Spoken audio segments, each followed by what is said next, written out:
에어컨, 히터 꺼도 됩니까? 네.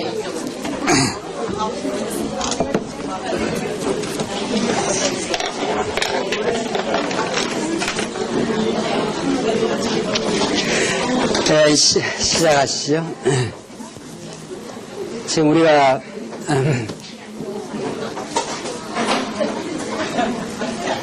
지금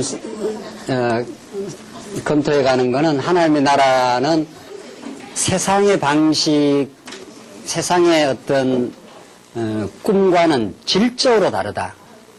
인간이 욕망을 투사해서 만든 걸 꿈이라 그럽니다. 인간이.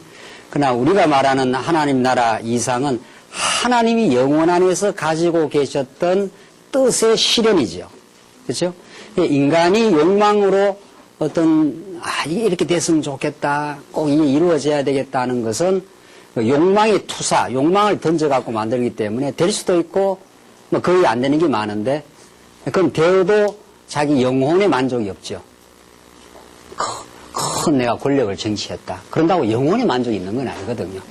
자기 인간적 권력, 야욕을 실현은 할 수 있겠지만 영혼의 만족은 없는 거죠. 우리 영혼의 참된 기쁨과 충만함은 하나님이 채우셔야 되는 거죠. 그렇죠? 그래서 하나님께서 영혼 안에서 우리 언약 백성, 자기가 가장 사랑하는 백성이니까, 우리 하나님의 자녀니까. 여러분 자녀를 가장 사랑하지 않습니까? 그러니까 그렇기 때문에 우리 자녀의 그 충만함은 하나님의 뜻이 실현되는 하나님의 나라가 우리 안에 이루어질 때만 가능하다는 거죠. 그렇죠? 그런 그 하나님 나라의 이상을 하나님이 이루신다. 그러니까 성경은 알고 보면 너무 명쾌한 겁니다. 우리가 그 진리를 몰라서 하나님이 하시는데 우리가 뭘 좀 해야 된다라든가 알미니안 신학 같은 데가 다 그런 이야기를 하지만은 그런 그 빗나간 소리들을 하지만은 성경 알고 보면 그런 겁니다. 그래서 이제 우리 첫 시간에 공부를 하고 제가 그 주일날 오전 신학부에서 우리가 하나님 나라를 누리는 그 과정인 이 나눔을 좀 설명을 해드렸는데 한번 인터넷 가서 한번 들어보시고 만약 그때 신학원에서 공부 못하신 분들은 우리가 실제로 이제 지금 우리 기독교인학에서 이상과 실제를 말하는 게 이상과 실제는 표현을 하자니까 이상과 실제지만은 이상의 실현입니다. 우리는 이상이 그대로 이루어진다는 거예요. 그 이루어지는 과정은 이 진리가 우리의 궁극적 목표인데 진리를 깨달음, 하나님을 아는 것 이거 아닙니까? 예수 그리스도와 하나 되는 것, 뭐 여러 가지 표현을 할 수 있는데 진리 대신 하나님과 진리 대신 예수 그리스도의 뜻을 깨달아가는 것, 그를 즐거워하는 것. 이게 인생의 목적이죠. 그걸 깨닫는 과정은 나눔과 사귐입니다. 과정을 이야기하라면 이거 혼자 깨닫고 자폐적으로 깨달을 수 없습니다. 자폐하라는 것은 자기 세계 속에 갇혀있는 존재죠. 그 남하고 소통이 없는 거죠. 나눔이 없는 거죠. 그러나 하나님은 우리를 영적 자폐하로 만든 게 아니라 영적인 나눔의 지체로 만들어 놨습니다. 그러니까 하나님이 만들어 놓은 그 방식대로 깨달아가고 그 방식대로 사는 걸 우리는 참된 복을 누리는 거라 하는 거죠. 진리를 깨달으면 틀림없이 여러분들은 이 나누고 진리 안에 사귐을 하게 될 겁니다. 그렇죠? 그러니까 우리가 지금 기독교인학 공부니까 특별히 기독교인학도 궁극적으로는 성경을 우리가 공부하는 건데 기독교인학은 그 성경이 말하는 하나님과 우리 삶의 관계 양상을 조금 더 심도 있게 설명하는 거죠. 기독교 심리학은 하나님과 인간의 심리를 좀 더 설명하는 거고 기독교 교육학은 인간이 하나님과 하나님에 의한 인간의 성숙의 과정을 설명하는 거고 성숙의 과정을 어떻게 돕느냐 하는 과정을 설명하면 기독교 교육학이 되는 거고 기독교 윤리학은 하나님이 통치하시는 삶과의 관계가 어떠냐 이걸 이제 따지면 기독교 윤리학이 되는 거죠. 이 성경신학이 모든 걸 다 관장하는 거죠. 성경신학 위에 성경이 모든 하나님을 가르치는 거니까 이게 이제 우리가 앞으로 진짜 꿈꾸는 통합 학문입니다. 기독교 윤리학은 하나의 성경신학의 한 하위 학문으로서 하나님과 우리의 삶의 관계를 지금 설명하는 거 아닙니까? 그 삶이라는 건 하나님 나라를 누리는 거니까. 이 척박한 광야에서 언제나 광야와 가나안 땅은 동시에 가는 거예요. 그죠? 가나안 땅, 광야를 거쳐가면서 가나안 땅의 그 이상을 절절하게 우리가 소망하고 그것이 믿음으로 바라보고 또 보이지 않는 것들의 증거로 우리가 내 마음속에 가나안 땅을 증거로 받고 이런 거죠. 실제로. 그래서 영혼의 관점에서는 모두 지금 이루어지고 있는 건데 그렇게 하기 위해서는 하나님께서 여러분에게 그 나눔과 사귐을 하게 합니다. 그래서 이 일방적 강의 방식으로만 진리 깨달음과 증거가 끝났다. 그렇게 보면 안 된다는 겁니다. 절대로.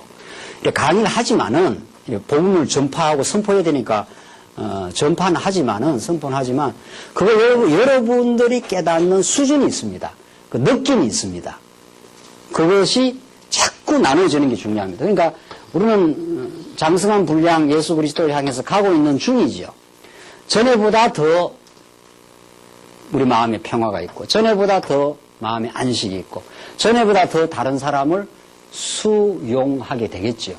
성숙한다는 건 전에보다도 덜 자기 증명하겠죠. 자기를 이렇게 과시하거나 자랑하거나 증명하겠죠. 전에보다 더 예술만을 자랑하겠죠. 우리가 이 지점에 있든지 여기 있든지 이렇게 자라갈 거 아닙니까? 그렇게 자라가는 서로 간에 자꾸 나누어 보십시오.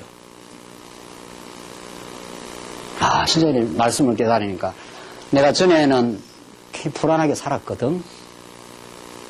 뭔지 모르게 자꾸 쫓기는 삶을 살고 했는데 평하고 안식이 느껴져. 전에는 내가 다른 사람을 참 이렇게 수용이 잘 안 됐다. 자꾸 다른 사람이 어떤 미숙한 모습이 보이면 자꾸 질책이 나오고 빈정거리고 이렇게 하지 마 저렇게 하지 마 하고 이렇게 교훈 쪼가 나가고 그게 다 자기 문제입니다. 자기가 아직 하나님 앞에서 어떤 존재이고 어떤 은혜를 누리는 평화로운 하나님의 자녀가 됐다는 걸 못 깨닫기 때문에 자꾸 말이 실수가 나가는 겁니다. 자꾸. 그러니까 자꾸 반복되는 어떤 실수가 있을 때 그걸 이제 하나님이 자기를 점검하라는 겁니다.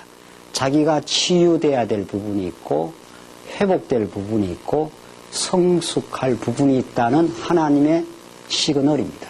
사인입니다. 자꾸 어떤 반복 어떤 일이 일어날 때는 내가 다른 사람을 자꾸 수용을 잘 못한다. 내가 복음을 깨달아 가는데 다른 사람의 실수, 다른 사람의 어떤 문제점이 푸근하게 이렇게 덮어지지 않는다. 날카롭게 지적이 된다든가 이러면 그 사람의 문제가 아니고 나의 문제. 아직 근데 내면이 질서가 충분하지 않다 이런 뜻이에요. 뭔가 내 안에서 꼬여 있거나 내 안에서 어려움이 있는 증거가 타인과의 관계에서 나타나고 있는 것 뿐입니다. 또 하나님이 그렇게 해놓으셨습니다. 왜? 내 스스로 하나님 앞에 그대로 인정하고 하나님으로부터 회복되기를 바라라는 하나님 뜻입니다. 그게 성장 과정입니다. 그래서 우리는 굉장히 갈등을 빚습니다. 인간은 평화의 반대가 갈등 아닙니까? 인간은 그냥 놔두면 안식이 없습니다. 불안합니다. 불안하기 때문에 막 초조하게 무슨 일을 하고 불안하기 때문에 어떤 과도한 어떤 일을 합니다. 다른 사람을 배타합니다. 다른 사람을 이렇게 재단을 잡고 합니다. 이 나빠, 너는 그러면 안 돼, 이래 해야 돼. 이게 전부 하나님 노릇하는 겁니다. 다른 사람이 있는 그대로 이해해주고 하나님이 그 사람을 그렇게 인도해 간다고 인정이 잘 안 되는 겁니다. 왜 그따구밖에 안 돼? 이런 거는 자기가 지금 하나님 노릇하는 거거든요. 그 사람 그따구밖에 안 되도록 누가 하신 겁니까? 그 말은 우리 하나님 주권이라 그러지만 실제는 왜 그따구로밖에 안 해놓고 내가 하나님을 거역하고 있다고 하는 생각을 잘 못합니다. 이제 기독교 윤리학적 우리가 진단인데 기독교 윤리학은 하나님과 나의 삶을 계속 부단히 점검해 주는 거지 않습니까? 그러면 내가 시큰 언약 성취사는 하나님이 다 하신다는 거, 하나님 다 하신다는 거 아닙니까?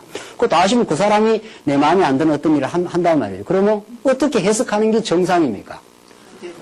내 마음에는 되게 안 들지만 하나님이 저 사람을 저렇게 하는 이유가 있겠지. 이렇게 되겠죠. 그렇게 머리가 안 돌아가는 거예요.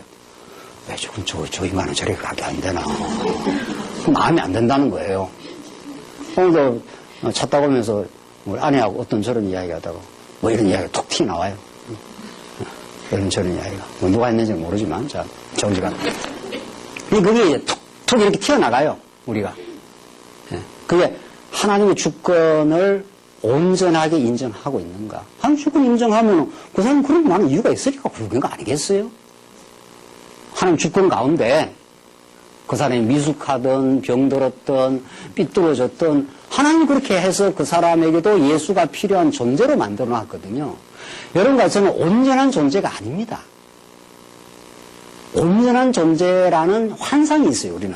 내가 그럴 수 있다는 환상 때문에 남도 자꾸 그렇게 강요를 하는 겁니다. 인간은 온전하지 않습니다. 그걸 우리가 수용을 하게 되면은 얼마나 편안한지 모릅니다. 세상 편안합니다. 그거 알면. 이게 이제 기독교 윤리학적으로 누림이에요. 하나님 나라. 내가 삐뚤어진 인생이다. 이렇게 하면 뭐 그렇게 편안해요. 왜 편안한지 모르겠어. 그러면 내가 삐뚤어졌기 때문에 삐뚤어진 말도 할 거 아니에요. 비판도 하고 정죄도 할까. 이거 봐라. 내가 이렇구나. 나는 참 예수가 필요한 인생이구나. 할렐루야. 이렇게 하면 되는 겁니다. 할렐루야 할 일밖에 없어요. 진리를 깨달으면. 내가 삐뚤어진 인생이 삐뚤어졌으니까 삐뚤어진 행위나 삐뚤어진 은행이 나오지 않겠나요? 그렇다고 우선 자기를 수용해야 돼요. 진리를 깨닫는 건 자기가 그렇다는 걸 인정하고 수용을 하는 겁니다. 진리를 깨닫는다면은, 진짜로 깨닫는다면은, 가짜로 말고, 피상적으로 말고, 진짜 예수와 내와 생명이 하나로 이제 깨달아 간다면, 그렇구나. 그래서 자기에 대해서 자기의 못난 모습, 자기의 삐뚤어진 모습이 나를 예수 만나게 하는 자리임을 깨닫는 거죠.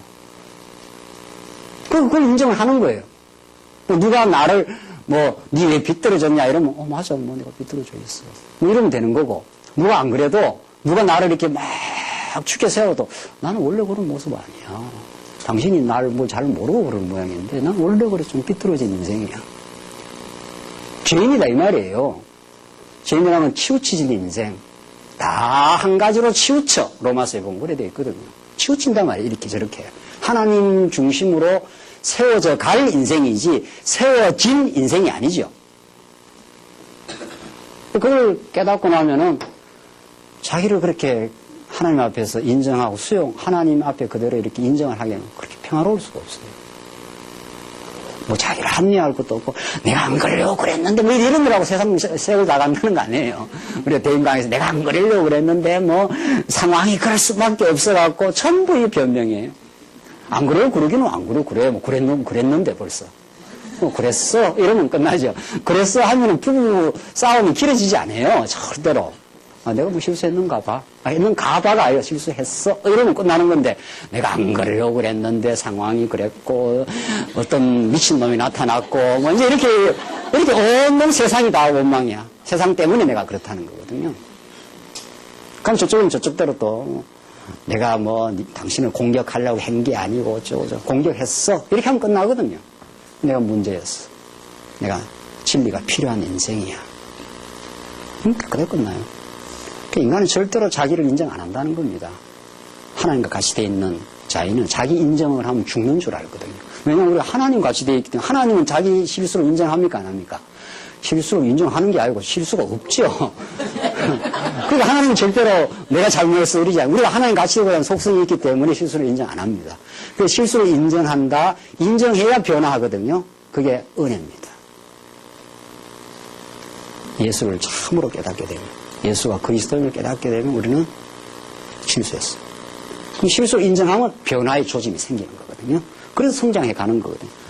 그렇게 중요한 겁니다. 이 말이 신앙 전부 다입니다. 알고 보면. 그러니까 내가 어떻게 진리를 깨닫고 있느냐는 내 마음의 변화로도 우리가 체킹할 수 있고 관계에서도 체킹을 끊임없이 하나님 하는 겁니다. 옆에 꼭 마음에 안 드는 사람 옆에 갖다 붙이지요. 또 그런 인생 옆에 한 사람씩 있지요. 아, 나는 그런 사람이 없는데, 이 사람은 지금 완전히 지금 환상에 빠진 사람입니다. 실제로 사는 사람이 아닙니다. 그런 사람이 꼭 하면 붙어 있어. 그게 남편이 될 수도 있고, 자식이 될 수도 있고, 어느 성도가 될 수도 있는 겁니다. 하나님이 그걸 피하면 딴 데서 또 붙입니다. 죽을 때까지 그런 인간이 따라다닙니다. 왜? 그 사람을 뭐 하라고? 네?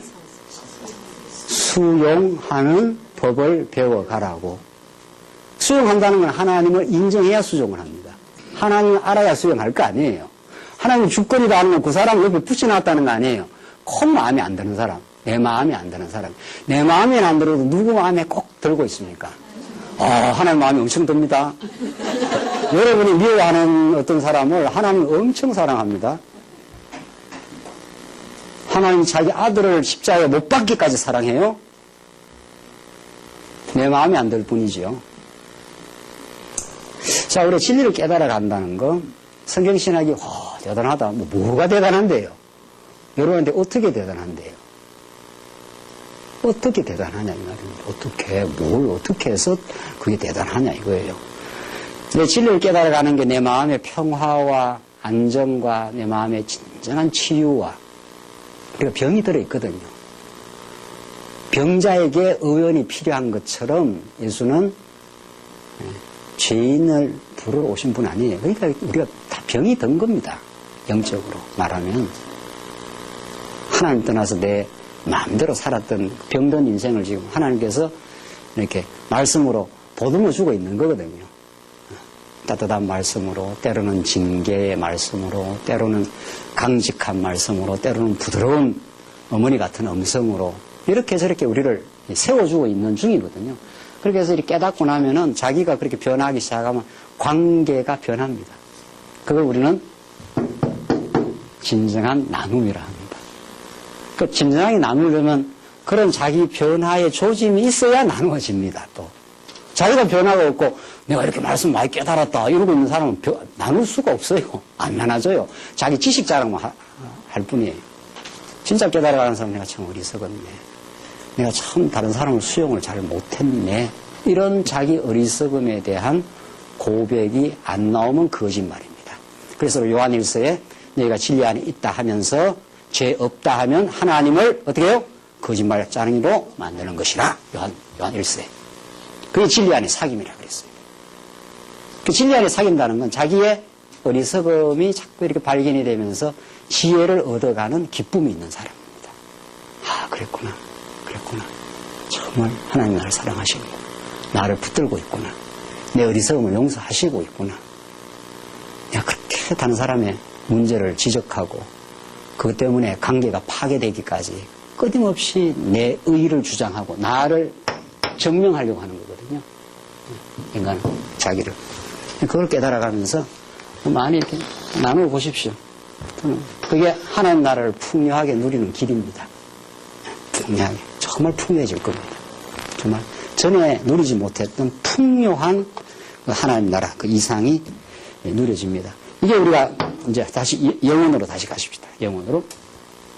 그러니까 지금 우리가 이 하나님 나라가 그냥 하나님 나라가 아니라 영원한 하나님 나라는 걸 알아야 영혼의 개념을 이렇게 일원론적으로 제대로 정리를 해야 진짜 실제화되는 근거를 우리가 확인한 거라 이 말이에요.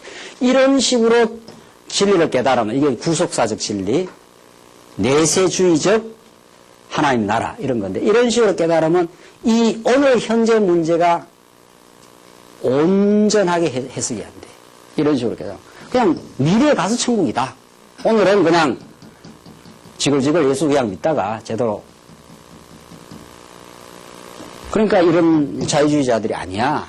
영원한 건 없어. 그냥 현재에 변화하라는 거야. 이런 식이고 이거는 저것도 아니고 이것도 아니라 영원한 하나님께서 당신의 영원한 영광과 은혜를 우리에게 보여주시기로 작정했다. 누구를 통해서? 구약의 언약과 신약의 성취를 통해서 예수 그리스도를 통해서 우리를 예수 그리스도의 지체로 묶어 놓았다. 그 영원한 뜻을 우리에게 깨닫게 하기 위해서 이게 이제 우리 성경 신앙이 가르치는데 이건 뭐 얼마나 많은 이야기를 해야 되죠. 성경 전체를 가지고 이야기를 해야 되는데 한번 좀 정리해 봅시다. 228페이지 한번 봅시다.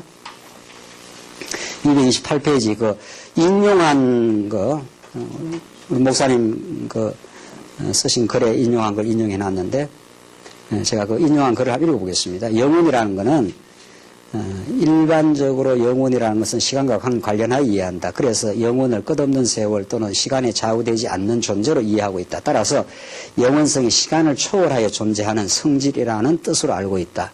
그러나 성경이 말하는 영혼성은 시, 공, 형의 존재인 피조물의 속성과 영원적으로 초월하여 구별되는 속성을 말한다. 다시 말하면 시간과 공간과 형상으로 이루어진 피조물의 속성을 내재적으로 포함하는 초월적 속성을 말한다. 그러니까 이게 이제 여기 피조물의 시, 공, 형의 세계 아닙니까? 이 세계가 그렇죠? 우리가 감각적으로 경험하는 세계. 요게 우리가 시간, 공간은 여기서 저기 이렇게 공간이 있고 어떤 형태가 있지 않습니까? 이게 우리의 타락한 감각이 인지하는 세계입니다. 타락한 감각이. 자, 우리가 하나님의 말씀을 들으면 감각이 바뀝니다. 센스가 바뀐다니까요. 센스가 영혼에 접속이 되기 때문에 그 센스가 이 보는 그 의미 부여가 달라집니다. 전에는 날씬한 사람은 아주 좋은 사람, 이렇게 그 아름다움이 있는 사람, 이렇게 옛날 감각은 판단하지 않습니까? 뚱뚱한 사람은 미적 감각이 없다고 이렇게 X를 치죠. 그러니까 현대인들이 성형하고 다이어트 하고 난리라는 거 아니에요. 뭐 해보려고? 아름다워 보려고. 아름다움을 추구해보려고. 아니, 저기, 다이어트하고 이런 게 나쁘다는 뜻이 아니라, 그 믿음으로 다이어트를 하면 좋은 거죠.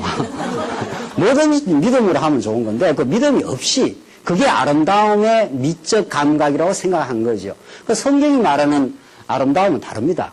성경이 말하는 아름다움은 하나님의 나라와 그의 성품을 누리는 겁니다. 이게 다 아름다운 겁니다.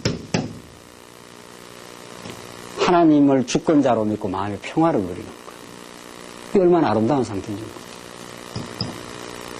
하나님을 미래 경륜을 믿고 당신이 나를 인도해 간다는 걸 알고 안식을 누리는 상태. 내가 하나님의 죄인일 뿐 아니라 자녀라고 하는 놀라운 특권을 부여받았다는 걸 깨닫고 수용하고 자기에 대해서 긍정화하는 겁니다. 왕 같은 제사장. 하나님 나라의 자녀다. 이거 정말 놀라운 겁니다, 이거는. 이걸 우리가 원하기를 들어가지고, 여러분들이 복음을 낯설게 들을 이유가 있는 건데, 이 들어가고 무뎌지면 그건 정말 병입니다. 그걸 병이라 그럽니다. 내가 하나님의 자녀다, 이런 거는 뭐 어마어마한 이야기 아니겠어요? 그래서 자기를 너무 이렇게 긍정화하는 겁니다. 진정한 긍정이 있는 거죠. 가짜 긍정 말고 자기 신념으로 잘 될 것이다 이런 긍정 말고 말이죠. 신앙으로 주어지는 자기 인생에 대해서 굉장히 긍정적입니다. 부정적인 게 하나도 없어요. 예수 안에 들어오면 어떤 경우를 당해도 심지어는 어떤 비참한 일을 당해도 부정적이지 않습니다. 원래. 그래서 자기를 이렇게 긍정적으로 하나님 앞에 은혜를 깨닫고 자기를 긍정적으로 수용하는 사람은 다른 사람도 점점 수용하는 폭이 넓어집니다. 원수가 없어져요. 하나님이 하시는 일이니까, 저분도. 하나님이 저분을 통해서 하시는 일이 있겠지. 저분이 나를 어떤 해를 줘도 나를 더 단련시키려고 그러겠지. 그게 온전하게는 안 되더라도 그 방향으로 점점 되어져 갈 겁니다. 틀림없이. 그렇죠? 그렇게 우리의 아름다움의 감각이 달라지는 거죠. 전에는 타락한 육신의 감각으로 사람을 평가하고 이렇게 했다가 하나님의 영혼의 진리를 이렇게 자꾸 접속하고 깨닫게 되기 때문에 사람을 보는 눈이 전혀 달라집니다. 전혀 달라집니다. 그 사람의 사회적인 배경, 물질적 유무, 그 사람의 몸매 이런 것이 그 사람을 판단하고 평가하는 기준이 아니라 하나님이 나의 어리석음까지도 정죄 판단하지 않고 수용해 줬지 않습니까? 그 은혜의 눈으로 이제 보게 되는 거죠. 십자가와 부활의 진리를 통해서 사람을 보게 되는 거죠. 그래서 사도 바울이 표현대로 내가 이제는 너희를 육체로 보지 않겠노라. 이렇게 그 말이에요. 고린도서에. 육체적 인간으로 안 본다 이 말입니다. 하나님의 사람으로 보겠다 이 말이죠. 그렇죠? 그래서 다른 사람을 수용하게 돼요. 하나님의 사람이니까 저분도 하나님 너무도 사랑하시는 분이니까 그렇게 바뀌어져 갑니다. 그게 여러분의 가정생활에서도 바뀌어지는 게 중요합니다. 이 곧 뒤에 나오는데 여러분들 제도 교회 안에서 바뀌어지는 건 2차입니다. 가정에서 훈련된 만큼 여기 그대로 됩니다. 터무없습니다. 이거는. 가정에서 훈련된 만큼 그대로 여기서 나옵니다. 왜냐하면 가정이 훨씬 더 많은 시간과 훨씬 더 내밀한 관계와 훨씬 더 많은 경험들을 하기 때문입니다. 거기에서 훈련되지 않았는데 여기서 교회 나와서 뭐 된다? 어림도 없습니다. 왜냐하면 시간 자체가 게임으로 비교가 안 돼요. 교회당 뭐 몇 시간 있는데요, 사실은. 그래서 이 진리를 깨닫고는 피해갈 수 없습니다. 여러분들 진리를 피할 수가 없잖아요. 진리를 들은 다음에. 우리는 그동안 교회 생활을 상당히 도피적으로 할 수가 있습니다. 진리 앞에 서는 것이 아니라 상당히 도피적으로 할 수가 있습니다. 그래서 영혼의 말씀을 깨닫는 건 시공형으로 바라보던 세계를 영혼의 관점으로 초월적으로 시공형을 이제 보게 된다. 영적 관점으로 이 세상을 보게 되는 눈을 가졌다. 예수를 통과해서 보게 된다. 이런 뜻입니다. 예수가 주관자로 바라보면서 세상을 보고 사람을 본다. 이런 뜻이죠. 그게 달라지겠죠. 달라집니다. 그건 너무 달라질 겁니다. 사람을 평가하는 게 하나님의 자녀고 실수가 있으면 그 사람이 죄인이기 때문에 그럴 수밖에 없다고 이해하고 그래야 되겠죠. 그 사람이 뭘 잘하면 그 사람을 부추기지 않습니다. 절대로. 이게 말씀운동 정신인데요. 말씀운동은 오직 하나님의 영광만이 그거 아니에요? 그 사람이 교회 생활을 아주 건실하게 봉사를 잘한다 치십시다. 그 사람 부추기는 게 아닙니다. 하나님이 저 사람에게 좋은 믿음을 주셔서 하나님의 은혜가 그 사람에게 지금 함께하고 있구나. 이렇게 되는 거죠. 그 사람을 부추기는 일도 없고 그 사람을 깎아 내릴 일도 없는 겁니다. 그 사람이 교회에서 실수를 한다 치십시다. 교회에서 건덕스럽지 않게 자꾸 생활을 하고 한다 치십시다. 그 사람은 이해를 하겠죠, 우선 그 사람을 고치려고 하기 전에 이제 고치는 징계라든가 권면이 들어가긴 들어가지만은 그 다음 단계예요, 그것도. 그 사람을 이해하는 단계가 먼저겠죠. 얼마나 말씀을 몰랐으면, 혹은 가정사에서 얼마나 힘든 일이 있으면, 그럼 교회 나와서 힘든 거 아니겠어요? 뭔가? 그렇게 일단 이해하고 그 사람을 사랑으로 권면하겠죠, 그 다음에는. 그래서 달라지는 거예요. 그래서 영혼으로 삶을 이해한다는 거, 시공형이라고 하는 보이는 감각으로 사람을 판단하거나 보이는 감각으로 내 자신을 판단하거나 그렇게 아니라 영혼의 눈으로 오늘의 현실을 바라보고 영원한 은혜 속에 내가 예정된 하나님의 자녀라고 나를 받아들이고 다른 사람을 이해해 나가는 거죠. 그렇게 되겠죠. 그래서 이 영혼적 세계관, 이것을 참으로 깊이 있게 받아들이면 이제 실제화 됩니다, 이제. 그러니까 우리에게 하나님 주신 하나님 나라 이상이 영원한 하나님의 이상이라는 거예요. 영원한 하나님의 나라라는 거예요. 이걸 받아들이면 이게 이분법적으로 이렇게 이상과 실제가 분리되는 게 아니라 영혼 안에서 통합적으로 실제화됩니다, 이제. 이런 복음을 자꾸 깨닫게 되면은 되겠죠, 그렇게. 그래서 여기서는 뭐 형편없이 살아도 여기 가서 뭐 되겠지. 이런 막연히 미래에다가 자기를 던져버리고 오늘을 멋대로 살아버리는 합리화하고 뭐 이렇게 사는 게 아니라는 거예요.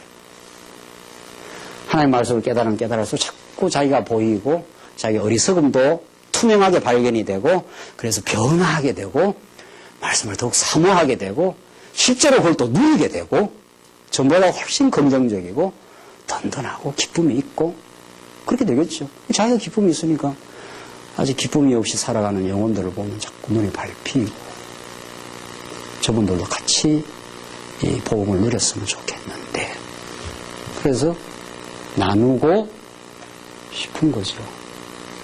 여러분들 부부끼리 어디 가서 맛있는 거 먹으면 자식 생각 안 납니까? 아, 우리끼리 먹으니까 너무 좋다. 이런 그 미친 부모가 있습니까? 안 그래요? 절대로 안 그렇습니다. 사랑의 관계이기 때문에 좋은 거는 사랑의 관계를 갖고 있는 사람은 자꾸 그걸 나누고 싶습니다. 우리가 맛있는 거 먹으면 우리 애도 같이 와서 다음에는 먹어야지. 그렇죠? 그 신앙생활 너무 자연스럽습니다. 이 생명의 말씀을 들으면 너무 자연스럽습니다.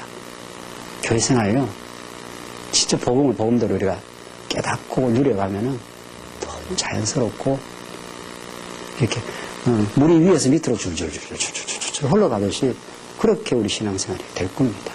우리가 복음을 제대로 들었느냐, 그 복음을 내 생명의 말씀으로 좀 듣느냐, 그저 지식 덩어리 정도로 듣느냐, 이런 문제가 있을 겁니다. 그리고 그 복음을 듣고 내한테 적용을 하고 있는가, 안 그러면 소화되지 않는 지식을 가지고 계속 합리화하고 있는가, 이런 것들을 우리가 점검해야 될 부분들입니다. 그래서 그게 잘 점검되고 자기 양식으로 정말 들어서 자기 변화가 지금 정말 자기 삶 속에서 누리고 깨달으면 관계 변화 생기게 돼 있습니다. 안 생긴다는 게 거짓말입니다. 그러면 진리가 아닌 겁니다. 그게. 진리는 생명이 있는 겁니다. 틀림없이. 타인에 대한 이해, 수용이 하나님 나라입니다. 그렇죠? 하나님 나라는 혼자 누리는 게 아닙니다. 혼자 이렇게 말씀 듣고 저도 이거 이 신비주의자들이나 산에 가서 하는 이야기지, 정상적인 신앙인은 내가 하나님 나라를 누리는 건 가족들과 같이 누리고 싶고 우리 교회 식구들과 같이 누리고 싶고 장안중앙교회에서 혹은 우리 광야교회에서만 누리는 게 아닙니다. 만약 그렇다면 굉장히 자폐적인 신앙생활을 하고 있는 겁니다. 아주 병든 상태입니다. 조금 더 보고 이제 하십시다. 그래서 그 229페이지에 그 인용한 성경 구절을 한번 보십시다. 그러므로 우리가 낙심하지 아니하노니 그 사람은 후패하나 우리의 속은 날로 새롭도다. 우리의 잠시 받는 환난에 경한 것이 지극히 크고 영원한 영광에 중한 것을 우리에게 이루려 함이니. 자, 사도 바울에게는 지금 겪는 환난과 영원한 중한 영광이 분리되어 있습니까? 분리되어 있지 않습니다. 지금 사도 바울이 옥중에서 지금 하고 있는 이 고난의 이 현장과 하나님의 영원한 것이 이 안에서 직결되어 있는 거죠. 하나 되어 있는 거죠. 영원한 영광에 중한 것을 더 깊이 누리라고 고난을 지금 주고 있다, 이런 뜻입니다.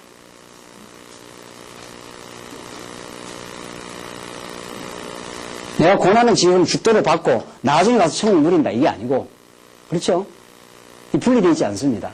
고난은 고난이 육신적인 고난이라니까요. 그렇죠? 광야는 고난이지, 광야에는 남태평양 같은 휴양지가 없습니다. 이 땅에는. 우리가 그걸 생각하니까 왜 힘드나 그러지? 아, 힘든 게 정상이다. 이렇게 되는 거죠. 이 남태평양 휴양지가 아니야. 그거는 평생 한번 갈까 말까 한 것이야. 그거는. 팔자 좋은 사람들. 가도 용서 못하는 마음 갖고 가면은 그것도 지옥이에요. 남태평양 가갖고 벤치에 누워갖고 죽일 놈 저거. 그 용서 못하고 있으면 그 용서 못하는 그놈이 그 남태평양 휴양지까지 따라간다는 거 아닙니까? 그러니까 감옥에 있어도 다 용서하고 이해하고 사랑할 마음이 있으면 감옥도 천국이라는 거 아니에요. 그래서 내 주 예수 모신 곳이 어디라고요? 그 어디나 어떻게 해요? 그 앞에 어떻게 돼 있어요? 네. 초막이나 궁궐이나 내 주 예수 모신 곳이 그 어디나 하늘나라는 게 이게 맞는 말씀이에요. 그게 우리 믿음의 선진 누군지는 몰라도 꼭 우리가 깨닫는 거하고 비슷하잖아요. 똑같잖아요. 초막이나 궁궐이나 예수 모시고 있으면 천국이고, 궁궐에 가도 용서 못하고 내 마음속에 죽일 놈 하나 내 마음에 품고 있으면, 칼을 품고 있으면 그게 지옥인 거예요. 예수는 그렇게 믿는 겁니다. 예수는 그렇게 믿어지는 겁니다. 정말. 그래서 영원히 뭘 믿는 게 아니고 진짜 복음을 66권을 제대로 인격화된 말씀으로 점점 하나님께서 그렇게 우리를 깨닫게 하시면 그냥 시공형에서 영원을 누린다니까요. 그 용서가 되고, 용서를 하려고 하면 용서가 안 되죠. 자꾸 그 미운 놈이 생각나니까 또 미운 게 그게 자꾸 나타나, 그게. 그게 안 돼요. 그게 안 된다니까. 나는 용서 못하는 인생입니다라고 고백해야 위로부터 용서하는 은혜가 내려옵니다. 그 순서를 말하자면은, 우리는 용서 못해요. 그 받은 그 이상으로 해주고 싶은데 어떻게 용서를 해. 용서는 그냥 복수심에 불타는 게 우리 인간인데. 환장하지요, 정말. 받은 이상으로 주고 싶다니까? 그렇죠? 그런 겁니다. 그게 물질이기 때문에 물질은 타격을 받으면 타격받은 만큼 반동이 나타납니다. 우리가 영적 존재이고 하나님의 사랑하는 자녀라는 이 영원한 진리를 깨달아야 타격을 받아도 그걸 흡수를 해내는 힘이 이제 생기는 거예요. 위로부터 그 흡수하는 힘이 생겨요. 하나님 하시는 일, 나를 더 좋게 하시는 일, 내 영적 신앙을 강건케 단련시키는 하나님의 거룩한 뜻. 이 요셉이라는 게 요셉이 그렇게 깨달아갔다. 요셉이 우리하고 뭐 특별히 다른 존재가 아니고 하나님이 그렇게 영원한 진리를 자꾸 깨닫게 하니까 영원히 우리를 감싸기 때문에 그렇습니다. 나오잖아요. 영원한 영광이 중요한 것을 우리에게 이루려 하느니 우리의 돌아보는 것은 보이는 것이 아니요 보이지 않는 것이니 보이는 것은 잠깐이요 보이지 않는 것이 영원합니다. 그렇죠? 이 시공간의 형은 잠깐 보이는 거예요. 이거 조금 있으면 지나가요. 근데 우리는 이게 진짜 실제라고 생각하는 거예요. 여기서 이뤄야 되고 여기서 저 미운 놈 저거 내가 제거시켜버려야 되고 내 뜻대로 해야 된다는 그 타락한 감각이 자꾸 작동을 하기 때문에 여기가 다라고 생각하는 거예요. 근데 성경 말씀에 따르면 이 영원한 가치에 따르면 여기는 잠깐 지나가는 거예요. 여기는 훈련 장소예요. 이제 하나님 말씀이 아니면은 안 되는구나 하는 걸 깨닫고 내가 위로할 수밖에 없는 존재구나 깨닫고 예수가 모든 걸 정리해 주셨구나 깨닫는 장소고 이게 진짜 실제구나. 그래서 우리가 이상과 실제 했을 때 이상과 실제 했을 때 이 감각 세계의 실제가 영원한 실제입니다. 그게 진짜 실제예요. 이게 천국이라니까요. 예수를 모시면 가야 천국이 아니고 여기가 천국이라니까요. 드디어 내가 용서 못하다가 하나님이 하셨지. 날 더 좋게 하시려고. 그렇게 해서 내 마음에서 미운 인생을 한번 털어내버리면은 그냥 천국이라니까요. 남보다 더 잘 돼가고 못하면 시기 나고 그게 지옥이지 뭐 지옥이 따로 있습니까? 지옥이 따로 있어요? 따로 있기도 있어. 그 지옥이 여기서 실현되고 있는 거지. 시기하고 질투하면 저 인상은 뭐가 저렇게 잘나서 저렇게 하냐. 그게 그만큼 자기가 비하게 있어서 그래요. 자기가 하나님의 자녀로 수용받았다. 정말 내가 하나님의 자녀다. 세상에 이런 놀라운 나는 자다 깨다 이런 소리는 더 못 들어봤네요. 진짜? 내가 예수 믿기 전에 말이에요. 그전에는 교회를 안 다녔으니까. 세상에 교회 와서 천국이 있다든가 하나님 약속대로 신실하시다든가 내가 하나님의 자녀라든가 세상에 이런 말들 그냥 이렇게 놀라지 않고 듣는 나는 여러분이 이상해요. 여러분 정말 놀라야 되거든요. 정말 이게 지금 까무라칠 일이다 말이야. 내가 하나님의 자녀라니 세상에. 응? 이렇게 자다가도 일어나서 감사 자다가도 일어나고 오늘 침대에서 일어나서 나오면서 감사하네요. 이렇게 나왔네요 진짜. 잘 돼도 감사. 어제도 내가 이 복음을 들어갖고 내가 이런 놀라운 인생이라는 사실을 내가 다른 사람을 섬길 수 있다는 사실을 그런 존재가 아니거든요. 근데 욕심에 사로잡힌 인생이었지 내가 남을 뭐 섬긴다든가 뭐 이런 거는 섬긴다 이런 말이 난 너무 놀라워요. 이런 말 자체가 너무 경이로운 말이에요. 어떻게 인생이 남을 섬기면서 사랑하면서 살까? 이런 말들이 다 성경에 기록된 말씀입니다. 성경 전부 생명의 말씀들이에요. 전부 찬란한 언어들입니다. 사랑은 오래 참고, 사랑은 온유하며, 사랑은 투기하지 아니하며. 이게 다 예수님이 하신 일이거든요. 그 예수님이 하신 일을 내한테 이루어주겠다는 약속의 말씀입니다. 그게. 사랑은 자기 유익을 구치하냐. 우리는 자기 유익밖에 모르는데. 옛날에는. 근데 어떻게 하다가 이렇게 예수를 믿어갖고, 우리만 복음 들을 일이 아니지. 복음이 어디도 전달되고 있다는데, 해외에도 전달된다는데, 그 사람도 이 복음 들으면 천국을 누리겠지. 이게 자기가 진짜 누린 사람이라야 복음 전파를 하는 겁니다. 자기가 안 누리고 못하는 겁니다. 정인해라야 증거를 하는 겁니다. 정인이라는 정령되었다 이런 뜻이에요. 그런가 보다. 이렇게 해서 복음 전도 열정이 안 나와요. 죽어도. 그 사도 바울은 자기가 느껴버렸어. 천국을 경험해버렸어. 정인이 돼버려. 정인은 관람객이 아니에요. 아, 니나 복음 전거해라. 복음 전거 되겠지. 우리 자주 쓰는 말, 예정되어 있으면 믿겠지. 있다고 소리들 말이죠.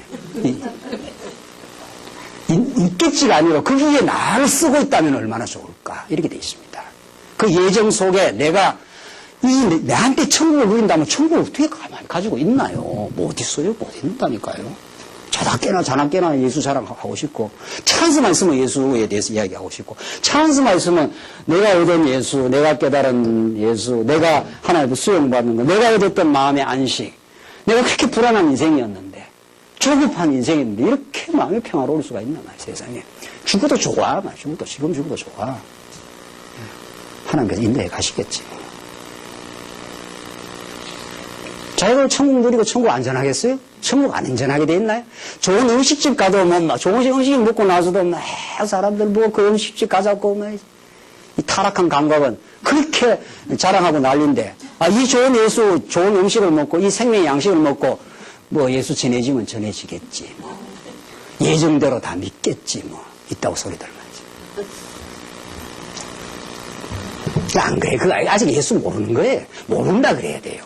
안다 그러면 안 되는 거예요. 그렇죠? 우리 하나님 앞에 정직하게, 하나님은 우리 정직을 요구하셔요. 정말 알고 있냐? 정말 깨닫고 있냐? 정말 내가 너에게 아버지가 됐다는 걸 믿어? 이렇게 되는 거예요. 아니요? 나 안 믿는데요? 이렇게 해야 돼요. 불안한 사람들은 지금. 당신 능력이 별로 없어 보여서 내가 좀 해야 되겠어요. 이렇게 돼야지. 믿기는 뭘 믿어요? 안 믿지. 안 믿는다 그래야 돼요. 잘 안 믿는다 그러는 게 정상이에요. 진짜로 믿어주면 불안 안 하다니까요, 진짜. 진짜로 믿어주면 남 그렇게 비판 안 하게 돼요. 남이 뭘 비판할 일이 있는데 내 인생이 너무도 찬란한 행복 속에 들어와 있고, 그렇게 못 사는 사람 보면 긍휼하지요. 긍휼하게 될 거 아니겠어요? 우리 여러분들 자녀 보면 긍휼하지 않습니까? 방황하고 헤매고 이러면 저 인간 저거 언제 철들겠나. 내가 더 잘해줘야 되겠지. 이렇게 되는 거 아닙니까? 부모는. 그런 심정이 온다니까요. 그러니까 예수 진짜로 믿게 되면 천국을 누립니다. 그래서 영원한 천국을 실제로 누리게 하시려고 누가 오셨다는 겁니까? 예수가 오시고 성령이 오셔서 우리 마음에 새로운 창조의 영을 부어주시겠다. 이게 에스겔서 말씀이에요. 너희 마음 가운데 새로운 영으로 오셔서 너희 마음 속의 신비에다가 내가 너를 사랑한다고 아주 돌비가 아니고 마음뼈에다 새겨주겠다. 내가 너를 이렇게 사랑해라고. 그렇게 우리가 금강석처럼 단단한 마음들이니까, 안 변하니까, 우리 스스로는 안 변하는 마음이었으니까 성령이 찾아오셔갖고 내가 너를 죽도록 사랑해. 그래서 내가 너를 위해 죽어주마. 이렇게 사랑하는 거예요. 얼마나 놀라운 이야기입니까? 이걸 듣고 우리가 그냥 놀라지 않으면 그건 어떤 마음입니까? 이걸 듣고 내가 그래도 나는 더 가져야 되겠어. 나는 이걸로 만족 못해. 이건 무슨 마음입니까, 도대체? 나는 그래도 그 사람은 용서 못해. 내가. 그건 무슨 마음이냐 말이야. 그 예수를 아는 마음이냐 말이죠. 모른다 해야지요. 모른다. 예수는 우리의 그 험악한 흉악한 죄를 일거에 다 용서했습니다. 다 십자가에서 다 용서하고, 죄 없다 해주고, 그래서 자녀라고 인정해주고, 칭의해주고, 지금도 우리를 키워 가시고 있고, 내가 너를 놓겠느냐. 이게 호세아의 외침입니다. 내가 너를 놓겠느냐. 내가 너를 버릴 수 있겠느냐. 내가 내 언약을 걸고 했기 때문에 내가 너를 사랑한다. 내가 너를 기억고 나의 사람으로 만들고 말겠다. 너는 창녀처럼 나가서 그렇게 나를 떠나 우상 섬기고 네 멋대로 살았지만 나는 너를 놓을 수 없다. 너는 내 사랑하는 자녀다. 내가 너를 사랑한다. 이게 성경에 가르쳐요. 그렇게 늘 하나님 말씀이, 그 음성이, 그의 돌보심이 우리하고 있습니다. 이거 깨닫고 안 변한다는 게 이상한 겁니다. 이 깨닫는데도 전에대로 살겠다 하는 건, 그게 지금 불가능한 거지, 논리적으로. 논리적으로도 불가능하고 실제적으로도 불가능합니다. 그걸 깨달아 간다면은 당신을 위해 살고 싶습니다. 내 한평생이 이제 당신의 것입니다. 내 모든 것이 머리끝에서 발까지 당신으로부터 왔고 당신에게 돌려드릴 뿐입니다. 다윗이 고백하기를. 내게 어디 있냐 말이지. 모든 게 당신으로부터 왔습니다. 이 평화도, 이 기쁨도, 이 삶의 의미도 당신으로부터 왔습니다. 내 남은 삶, 당신을 위해서 살 수만 있다면 무엇인가 조그만한 일이라도 할 수 있다면 이걸 내 인생의 행복으로 삼겠습니다. 그렇게 되지 않겠나요? 네. 부모의 사랑을 깨달아도 한 애인의 사랑을 깨달아도 내 몸을 전부 바쳐서 하겠다고 하는 판인데 하나님이 그렇게 뜨겁게 우리를 사랑했는데 그렇게 사랑하는 걸 성경에서 명백하게 언약의 방식으로 그 언약대로 오신 그리스도의 구속의 방식으로 그래도 못 깨달으니까 예수님이 용서하는 방식으로 베드로를 그래도 못 깨달으니까 성령을 보내줘서 그래도 잘 못 깨달으니까 이렇게 살아가는 사람들과 더불어 살기까지 해서 이렇게 자꾸 하나님 깨닫게 한다는 겁니다. 그 영원한 진리를 우리가 시공형에 매여 있으니까 이것만 보고 이게 다인 줄 알고 여기서 다 이루어야 되고 여기서 안 되면 좌절하고 여기서 시기하고 여기서 키재기 하니까 하나님 보시죠. 얼마나 안타깝겠어요. 너 왜 그러니 너 왜 키재기 하니? 뭐가 그렇게 대단한 거니 그게? 그러지 않겠어요? 여러분 자녀들 형 동생이라고 해서 막 뽀빠이고 하나 갖고 막 머리 싸대고 싸우잖아요. 너네 살 때는 뽀빠이 모릅니까? 뽀빠이 막 안 뺏기려 하고 막 하면 부모가 입장에서는 저 녀석들 참 안 됐다. 어쩌다가 해갖고 철이 없어요 그렇구나. 그 나중에 크면은 그거 얼마나 이상합니까? 야, 그런가 하고 우리가 싸웠지, 옛날에 말이지. 참, 우리가 그때는 너무 미숙했지. 우리가 이렇게 자라가는 거 아닙니까? 부모 우리를 그렇게 키울 거예요. 우리 하나님 그렇게 우리를 키워요. 아, 우리 놀라운 성장에 무한대한 길이 열려 있습니다. 지금까지 정도 우리가 깨달은 걸로 많이 알고 있다는 건 정말 어불성설입니다. 그래서 그 인용문 밑에 보시면은 위에 인용문을 깊이 분석해 보면 바울은 이미와 아직의 긴장 속에서 인간적인 노력을 경주하면서 하나님 나라를 건설하려고 살아간 사람이 아니다. 바울은 시간과 공간 그리고 형상 속의 구체적인 고난의 벅찬 삶을 살아가면서도 영혼을 온몸으로 담고 영원한 하나님의 영광을 누리며 살아가는 신앙인이었다. 이러한 이유로 말미암아 위에 인용한 대로 현실의 엄청난 환란을 가볍게 느끼며 살아갈 수 있었다. 환란은 환란이. 그런데 위에서 워낙 강력한 그 메시지와 강력한 깨달음과 강력한 은혜와 그 사랑의 공급이 계속 내려오니까 그게 가볍게 느껴지는 거죠. 그렇죠? 여러분 틀림없습니다. 한 애인의 사랑을 깊이 깨달아도 그 애인이 그 사람이 나를 사랑해준다, 내하고 결혼해준다 하는 있으면 공장에서 아무리 밤새도록 고된 일을 해도 그 사람이 이제 다시 만나줄 걸 기대하면 그 하루 종일 수고하는 수고가 이제 내년이면 나와 결혼해줄 그 사람이 변치 않고 기다려준다 하면 그게 훨씬 덜 힘든 거지요. 근데 그런 대상이 없으면 그냥 원망인 거죠. 그냥 내가 왜 이 인생을 살아야 되나? 내가 이 고생을 왜 하고 살아야 되나? 이렇게 되는 거 아닙니까? 그렇죠?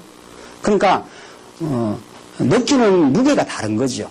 뭐를 깨닫는 농도만큼 하나님의 영원한 영광과 그의 은혜와 그의 신실하심과 자비로우심을 내가 널 사랑하고 사랑해서 이 일을 이끌어가고 있다는 것을 그 심오한 하나님의 뜻을 이제 깨달아 가면 그런 말이죠. 자, 정리하십시다. 이제 우리 이상과 실제로 2시간 동안 했는데 이게 이제 기독윤리의 결론이라도 같아요. 다음 시간에는 실제화되는 영역들을 이제 검토하기로 해요. 그게 교회 생활이고 가정 생활이고 사회 생활이고 그다음 이제 학교 생활이고 그 4가지 영역을 여러분들 이제 이렇게 공부하시고 일방적인 강의만 듣고 끝내지 마시고 자꾸 강의를 듣고 깨달은 거 있으면 체크하시고 메모하시고 옆에 가족들과 나눠보십시오. 오늘 이렇게 말씀 이렇게 들으니까 이런 전에도 들었던 말씀이지만 이게 다 여러분도 들었던 말씀입니다. 그러나 이제는 그 들었던 말씀을 다시 이렇게 새롭게 되뇌이시고 되새김질하시고 나누시고 그리고 여러분들이 책을 읽고 오십시오. 예, 제가 꼭 고면 드리는데, 읽고 여러분들이, 이제는 책 보면 그런 설명이 나와 있기 때문에 여러분들이 느낄 수 있습니다. 여러분 직접 책을 읽으시고, 그렇구나. 내가 가정생활에서 천국을 누린다는 건 어떤 뜻인가? 교회 생활을 어떻게 생각하는 것이 올바른 하나님 배움인가? 이런 것들을 이제 여러분들이 이제 문제의식을 가지시고, 내가 이제 오늘 마지막 시간이기 때문에, 자, 이 부분을 정리하십시다. 다음 시간 이제 그 하나님 나라를 누리는 영역인데, 이 부분도 아주 중요한데, 하나님이 모든 걸 통치하십니다. 하나님 통치를 벗어난 게 없는데, 우리는 과거에 어떻게 자꾸 교회 생활을 생각하는가 하면은, 이 세상이 있고 이 교회가 있다. 이렇게 생각하는 게 우리의 의식에 뿌리 깊이 박혀 있습니다. 또 구속사 신학에서는 이것을 너무도 강조하고 가르쳐 왔습니다. 그래서 교회가 마치 세상에서 살다가 교회 와서 이게 피신처처럼 이렇게 생각하는 거예요. 그 교회 안에 자폐적 신앙생활을 하는 거예요. 신앙생활하면 교회 안에서 하는 건 줄 압니다. 교회 생활 있고 신앙생활 이렇게 되는 거예요. 처음 하는 말씀이죠. 그래서 이 교회당 밖을 나서면은 신앙의 감각이 확 줄어들어 버립니다. 정말의 말씀이죠. 우리는 하나님이 통치하시는 교회가 예수 그리스도를 머리로 한 교회하고 교회당하고는 구분해야지요. 진짜 교회예요, 우리는. 교회가 가장 센터예요, 중심이에요. 그리스도의 지체라 이 말이니까. 신령한 의미에서. 그 지체들이 모인 장소가 교회당일 뿐이지요. 그 교회당은 뭐 일주일에 몇 번이나 모이나요? 화요일날 오늘 모이고, 주일날 한 번 모이고, 그것도 시간도. 그렇죠? 이미 교회 생활 다가 아닌 거지요. 근데 자꾸 지도자들이 세상은 썩을 것이고, 교회가 구원의 방주다. 이런 식이 되는 거예요. 이제 이원론적 교회 생활이에요.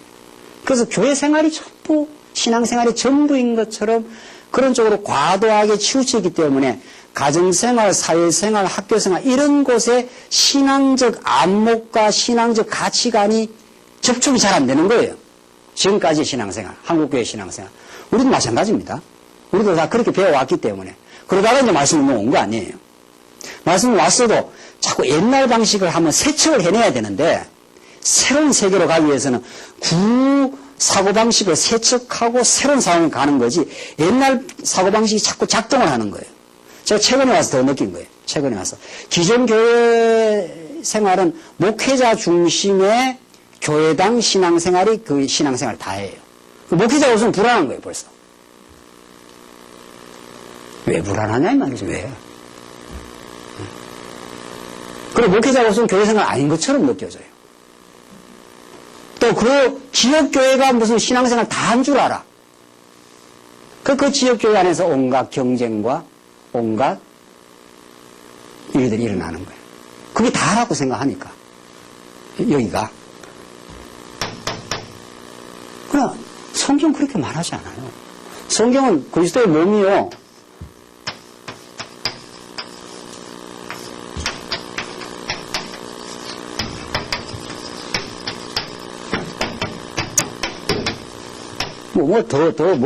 뭐라도 이야기할 수 있어요. 하나님이 통치하지 않는 삶의 영역이 없습니다. 하나님이 다스리지 않는 영역이 없고, 여러 가지는 그리스도의 지체가 되어서, 물론 교회당에 와서 신앙생활 할 수 있습니다. 또 교회당 신앙생활이 아주 중요합니다. 여기서 하나님의, 그리스도의 통치와 하나님의 우주적인 영원한 통치를 진짜로 온몸으로 느끼고 마음의 기쁨을 누리는 사람은, 그래서 교회당에서 말씀을 잘 배우고 교회당에서 서로 성도들과 나누고 교제하고 위로하고 세임을 얻은 성도들은 여기 가서 신앙생활을 잘 하게 되겠지요. 가정에 돌아가서 가정에 얼마나 많은 시간을 보냅니까? 가정에는 그게 하나님이 안 계십니까? 가정에 가서 얼마나 많은 시간을 보냅니까? 뭐 부모님들과 부부와 자녀들과 그리고 더 많이 섞이지요, 거기는. 때로는 더 많은 아픔도 있지요. 또 더 많은 회복도 거기에 있는 곳이고. 그 교회, 그것도 신앙생활. 그것도가 아니라 그거야말로 바탕입니다, 바탕. 사회생활은. 사회생활이 얼마나, 우리 남성 동지들한테는, 요새는 뭐 여성 동지들도 뭐 사회생활 많이 하잖아요. 사회는 그 하나님 통치가 없냐 말이죠. 하나님이 그 직장과 그 사업 현장에는 그 경계 받으실 분이 아니냐 이 말이죠. 그러니까 이런 식으로 신앙 지도를 해놓으면은 여기서 온갖 모든 걸 옹기작거리고 있느라고 여기에 대한 관점을 기독교 세계관의 관점이 형성이 안 돼요. 그래서 자녀들도 학교 보낼 때 공부 잘해라, 공부. 그거밖에 안 하지. 그걸 통해서 하나님을 배우는 자리다. 이런 그 부모의 교훈이 안 나간단 말이죠. 저도 그렇더라고요, 옛날에 보니까. 공부하고 하나님 배우는 건 다 또 별개예요. 돈 벌이는 거하고 하나님 배우는 건 다 별개고. 물론 이제 교회에 와서 그러니까 그건 별개는 아니구나 이렇게 우리 말씀은 안 그렇지만 우리의 과거 사고 방식이 그랬다는 거예요. 과거에. 이건 뭐 다 썩을 양식 없는, 이거는 빨리 지나가야 되는 불타는 세상이어야 되고, 교회 다니고 와서나 목사가 있는 데서나 신앙생활하고 집중력 하나 얻고 여기서 이제 뭔가 세상에서 실현하지 못한 것도 여기도 한번 실현해보고 이러니까 교회당이 세속화되는 거예요. 이러니까 전혀 그게 아니에요, 진짜. 하나님의 통치가 있는 교회와 교회당 생활은 정말 중요하죠. 여기 와서 말씀을 우리가 본격적으로 많이 들으니까. 요새는 집에서도 인터넷 많이 듣잖아요. 어딘데 뭐 말씀을 못 듣나요? 여기는 이제 더 집중적으로 하죠, 물론. 교회당이 와서. 교회가 중요해요. 교회가 뭐 중요하지 않다는 게 아니라 하나님 통치 속에서 이렇게 교회생활 생활을 하면 그것이 진짜 영향력을 미치는 거 아닙니까? 빛과 소금이라는 게, 너희는 빛이요 소금이라는 건 내가 가정에서 예수를 혼자 믿을 수 있잖아요. 지금 다 믿는 가정도 있지만 먼저 믿는 사람이 있거든요. 그러면 그 사람이 빛과 소금이 되는 거죠.